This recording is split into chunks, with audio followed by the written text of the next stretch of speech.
Ooh, I know. They're from Barnes& and Noble. Distraught. It is what it is. Hi cottagers, I'm Maddie Sanderson and this is This Bookish Cottage. I want to preface my video real quick with saying that we do live on a houseboat, so there may be some sounds and some noises that I just cannot take out of these videos. So for that, I would like to apologize. Our video, as I'm sure you could probably tell, based off of the title, we are going to be going over my spring recommendations for books. These are going to be books that just make you feel spring. They're going to be ones that whenever you look at, it just absolutely exudes everything that could possibly be spring related. We're going to have all the flowers, we're going to have butterflies, we're going to have honey, we're going to have cute little woodland creatures, all the different stuff. Anything that could make you think spring, but then also make you think cottagecore. I do want to say something real fast. My glasses have transition lenses, and because I'm having to sit so close to a stinking window so I can get any sort of lighting within this boat, they might go back and forth between regular glasses and sunglasses. And when they go towards any level of sunglasses, I can't really see what's on the film, on my screen. Oh, I'm sorry. I'm not sure what it's going to look like until I go and edit. And then at that point, I'm probably going to be way too lazy and way too tired to try and reshoot another one. It is what it is. To start off our adorable little spring book recommendation, I want to talk about this cute series that I have talked about before. And it is the Cottage Tells of Beatrix Potter. I have these two right here because they're the ones that just absolutely say spring to me, whereas the other ones, they're super cute because they all consist of like woodland creatures. Like look at this one, they're on a picnic. It's adorable. So a lot of the other ones, they look like this, but this one, like because of the border, I couldn't resist bringing this one in. And the other ones, they're really cute, they look great, but they are a bit more like, they're just a little darker, but they all have very cottagecore vibes. But these two are the spring for me. This collection, it's an entire series. This whole collection follows Beatrix Potter, and she has like her talking creatures, and then there's mystery in every single one of the books. And so it's just like a cozy mystery. Also, if you don't know what any of these things mean that I'm saying whenever it talks about specific genres, I plan on doing a video that's going to help explain those things, because I realize not everybody reads like I do, and not everybody's been in it as long as I have. Some people are just starting and they have no idea what I'm talking about. So I'll do a video on those. But until then, these cute things are absolutely going to make you get to this spring season. I promise you're gonna love them. Up next, we have The Last Garden in England. I have seen this one so many different places, and I was drawn in by this cover. I mean, it's so pretty. Who doesn't want a greenhouse that looks like that? I know I do. This book follows 5 different women across different times and different generations, but they all revolve around this garden. I love a good book that has to do, well, one with flowers. Hello. But then also that has to do with something central that is bringing these different years and different eras together. I love stuff like that. And because this one starts, there's one like 1907 and 1944, early 1900s. This is gonna be good. Now, The 10,000 Doors of January. This cover alone, I had to buy it. Actually, I kept seeing this places, like people would post these on Bookstagram and on BookTube, and I have no self-control when it comes to books that are constantly, you know, bombarding my eyeballs. And so this one, it was so pretty. When I saw it at a thrift store, I was like, we're getting this immediately. Yes, this is high priority TBR. This book follows January, hence the name, and she is working for someone who has like cool, like quirky things, and she comes across a book and she starts reading it and she realizes, hey, there's a whole other world within this book. And so she realizes she's able to leave her life and go into stories. So a book about a book is something that if you're a huge book lover, we're kind of nerds, like we love that stuff. So I'm pretty sure I'm going to eat this one up. I'm pretty sure I'm going to try and read it all within one sitting, which is not really possible for me because I'm a slow reader, but she's so pretty. And she absolutely screams spring to me. Now, I don't know about you, but I do really, really like middle grade books. I know it's a little weird being 33 and enjoying middle grade books, but some of them are just so well written, and they're ones that they're nostalgic, you know, like they just make you feel things like you would if you were a child, and I just enjoy that. Plus, having a kid, I do enjoy reading these books. That way I can know, hey, we're gonna definitely be reading this one whenever she gets a little bit older, and some of them we go ahead and already read. So this one is Wildwood. I mean, she's cute. She's singing spring. And what I love is like she also has really cute pictures. Like look at the little cottage. Like, okay, tell me that's not spring, right? This book follows, I believe it was Prue. Yeah, so Prue. It follows Prue, and she is trying to save her brother who was abducted by a murder of crows. Like, that sounds whimsical. That is fun. I love it. And then it's her and it's her friend Curtis. They're trying to go and obviously save her brother, and they're having to go through Wildwood. And Wildwood is full of all sorts of mystical, magical things, like Princess Bride. It kind of makes me think of that in a way.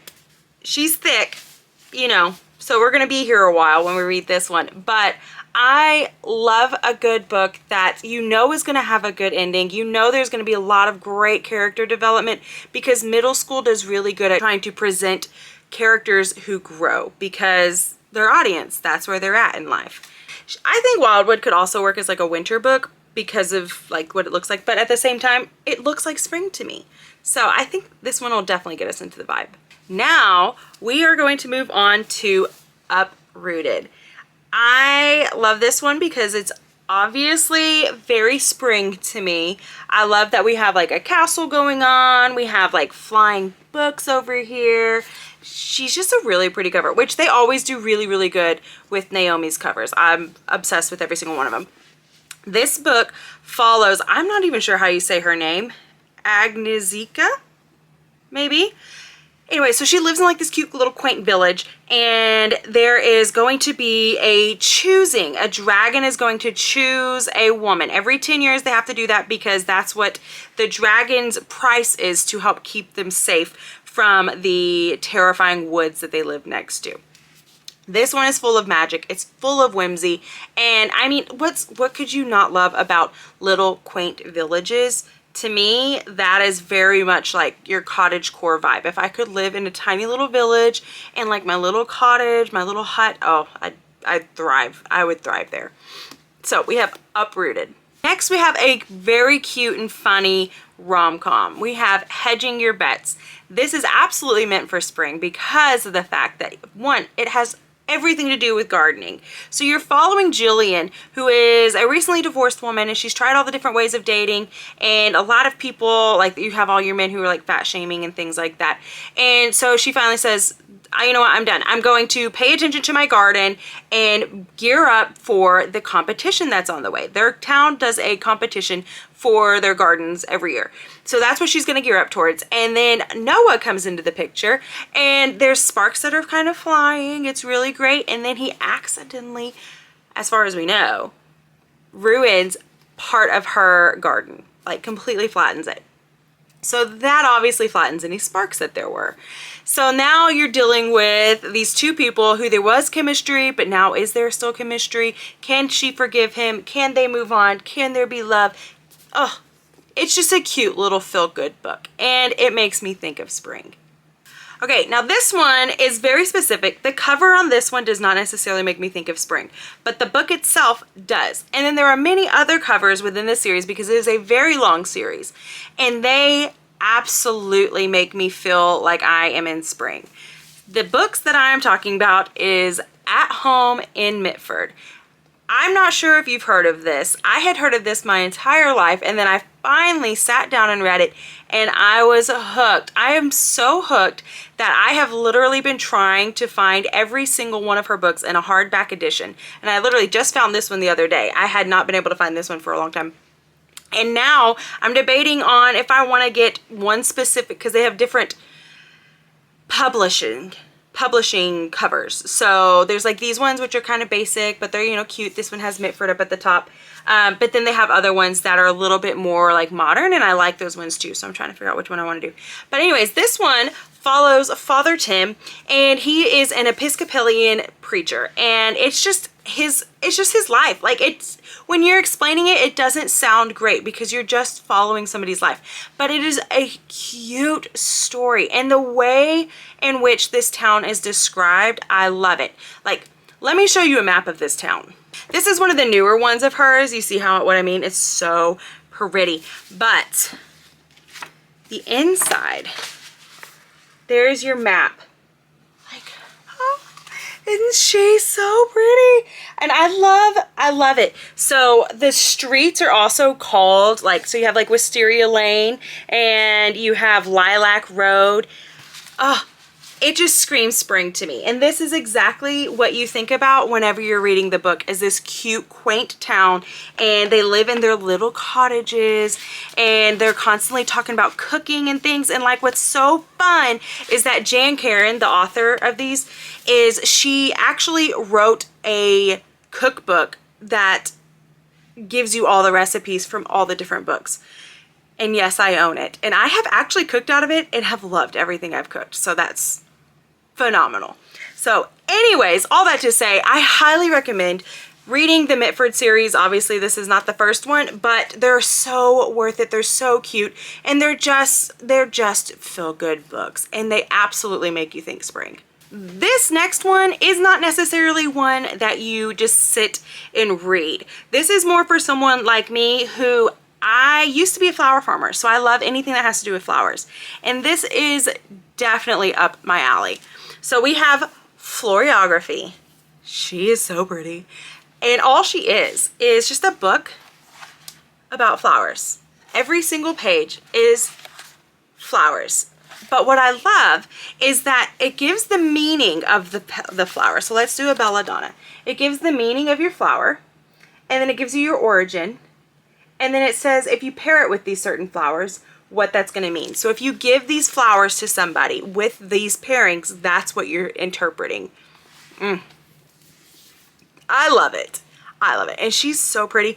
This is one that I got from the library, clearly, but I wanted to make sure that I wanted her before I actually really bought her, because she's expensive. Very, very expensive, but worth it. I say very expensive. She's 20 bucks. To me, absolutely worth it. I would buy this and just let her sit on my pretty little shelf. That way everybody can look at her and oogle and ogle. This one that I'm about to talk about is not one that I would say makes you think spring the entire time that you're reading this book, because it does take place over like the span of a year. But it does have spring in it. We're talking about Small Favors. I can't go super deep into this one because this is one that I read this month, and so I will go over this in a later video at the end of this month.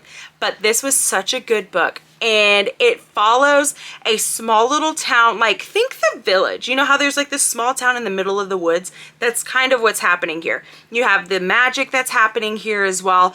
And what I love is that it is broken up into seasons. You do end up in spring in the end, which is wonderful.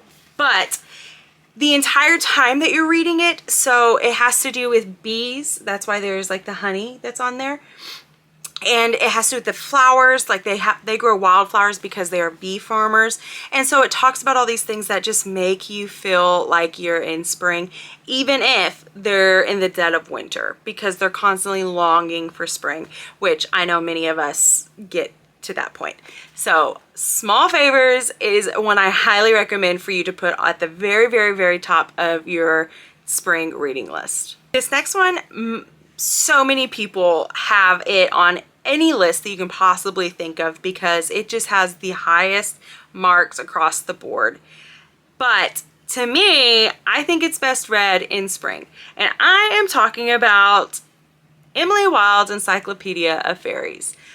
This is a gorgeous copy. The paperback is also a beautiful copy, and they both make you feel like you're in spring. This book follows Emily Wilde, who is someone who is writing the very first like fae folklore book. And so she's obviously doing all the studying and things like that. She's not someone who's really a people person. She kind of prefers to just be around her dog and her books, and I'm like, I get it.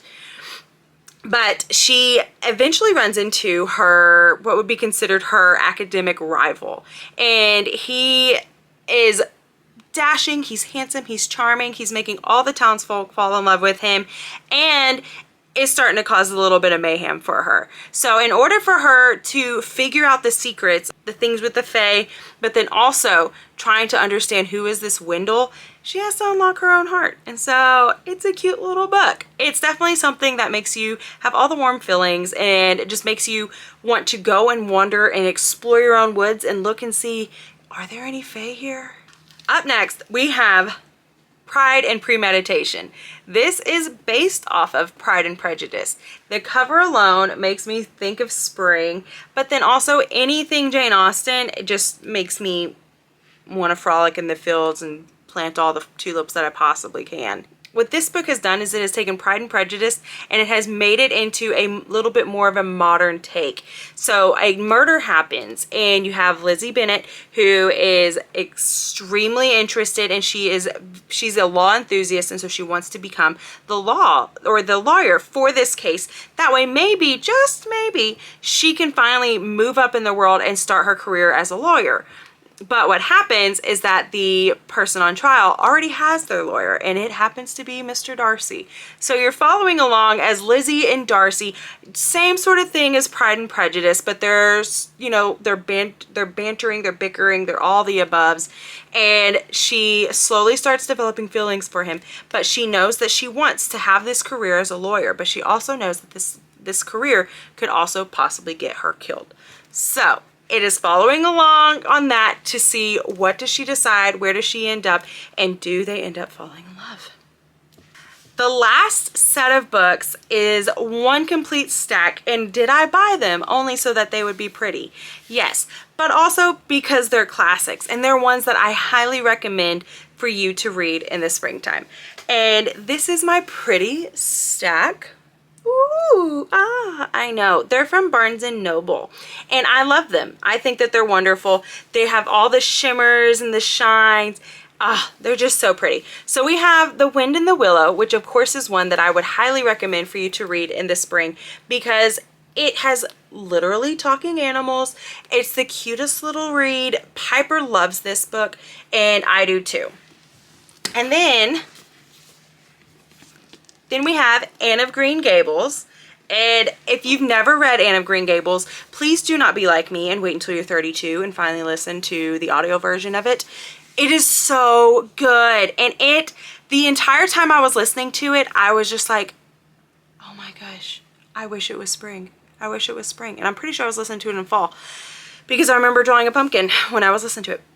So read this in the spring. It makes you think of spring because she's describing spring over and over and over again. But also, it is just a warm, cozy book.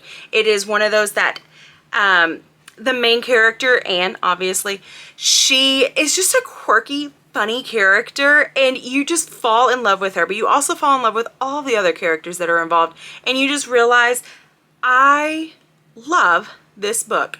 And I cannot wait to read the rest of the series. So Anne of Green Gables, and look at these. I forgot to say that they have the pretty gold edges. These are just gorgeous books. So Anne of Green Gables. And then next up, I also bought Black Beauty. This is one of my mom's absolute favorite books, and I knew I had to get it. Plus, it's a gorgeous color, and that front, that shimmers and shines. Oh my, I love it. And my little girl loves horses, so I knew that she would love this. We have two other versions of this book, and I couldn't decide between them, and then I found this one. I said, well, decision made. This is the book that we're going with. It makes me think of spring, and of course, any book that's going to be following a horse, we're all about in this family. So if you've never read Black Beauty, never listened to the audiobook of it, or never even watched the movie of it, I highly recommend doing one of those things this spring. And last, but certainly not least, we have Heidi. And this one may just be my favorite cover out of all of these, and it is 100% because I'm biased with the pink. I love a good pink book, and it is so hard to find pink books. When I was putting all of my books in rainbow color on my bookshelves, I literally think I had 4 books that were pink, and I was just like, distraught because I love pink. But anyways, I digress. She is so pretty, and she makes me think of spring, but then also look at that picture of Heidi. That says spring 100%. Like, snapshot that, my friends, with these cute little flowers in the back of that. Yeah, it's great. And then like on the back, they have these cute little phrases too. It's so cute. So anyways, definitely want you to read Heidi. This is a book that Piper and I are starting to read. Also, I forgot to show you that. You guys want to see all of them? I kind of do, because they're all so pretty and make me think of spring. I'm telling you, these are books, and I got them from Barnes & Noble, and I want to say they were like $15 a piece. But then they also had like a sale going on when we were there, where you get buy one, get one half off, I think it was. And then like, this is the Wind in the Willows. Like, it's a little pad, like what are those called? Lily pads. They're little lily pads. So I definitely recommend reading any of these ones. They are wonderful. They're cute. They look great on your shelves. And they make you think of spring. If they don't make you think of spring, then I don't know what will. Anyways, thank you guys so much for spending time with me. I am so thankful that you've spent any amount with me. And I just ask that you will please like, subscribe, and comment if you haven't already. And I hope to see you on the next video. All right, bye guys. I got a couple of packages in the mail, so I'm going to open up some of this book mail and show you guys what I got.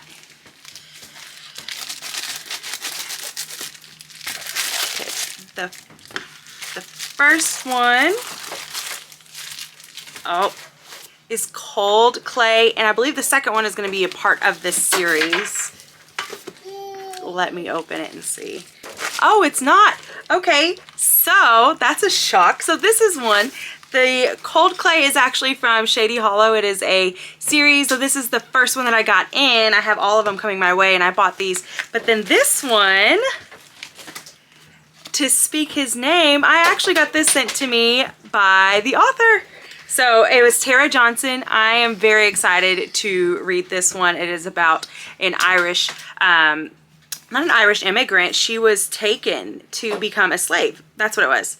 Yeah, and so it's basically about her adventure, and there's Christian themes in this, and so of course I just love it. I'm excited about that. And then this next one was from a giveaway that I did, and it is big. Sorry, you guys can probably hear Piper back there. Oh, man, I saw it in here.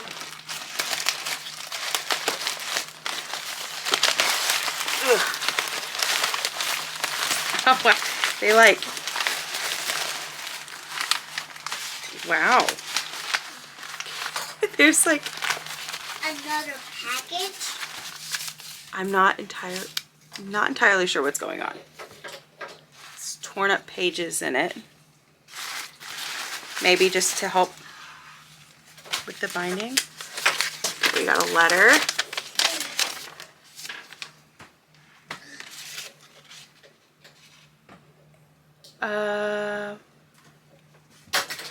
I'm not really sure what that is. I can't read it very well, but it's based off of the book.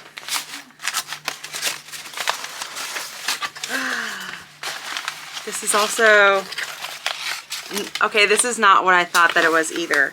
So this is another one. Oh my goodness, how cute is this? So this is also from a giveaway that I did, and the author of the giveaway had some friends who sent her some books, and they were like, here, give them these ones too. And so I won one of these books, and this has some postcards that have to do with like where this one takes place at, which now makes way more sense. I thought this was something else, but it's not. Oh, tiny little package. Hold on a second. We'll open that in a second. But like, look at this package. It's so cute. Has a little passport in it. Oh, and that's just like a little journal. And then it came with a little bookmark. And I'm obsessed with these stickers. How cute is that? Oh, this is so precious. And then opening it.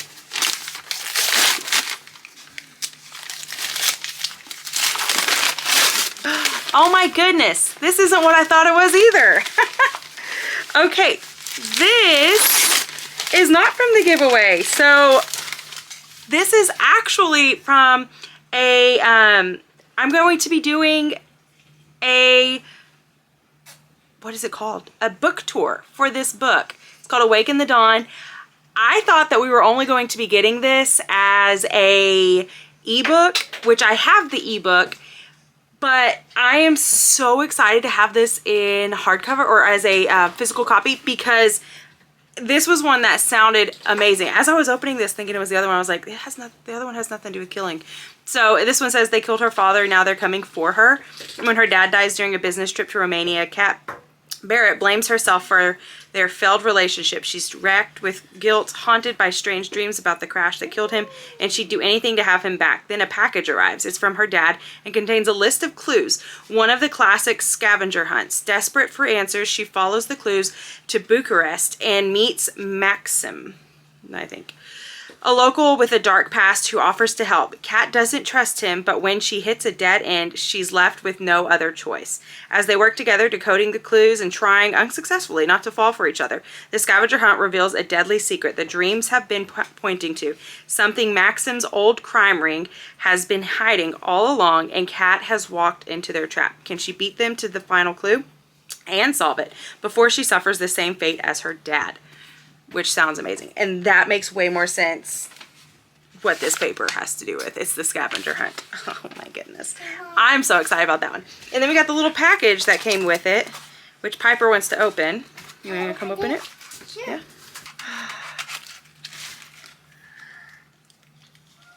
Oh, this is cute. Well, hold on. So it came with a little locket, which has to do, come on, focus, with the theme of the book. And then it came with this little pin, this little pendant. So cute. Oh my goodness, I'm so excited. Thank you guys so much for sending that to me.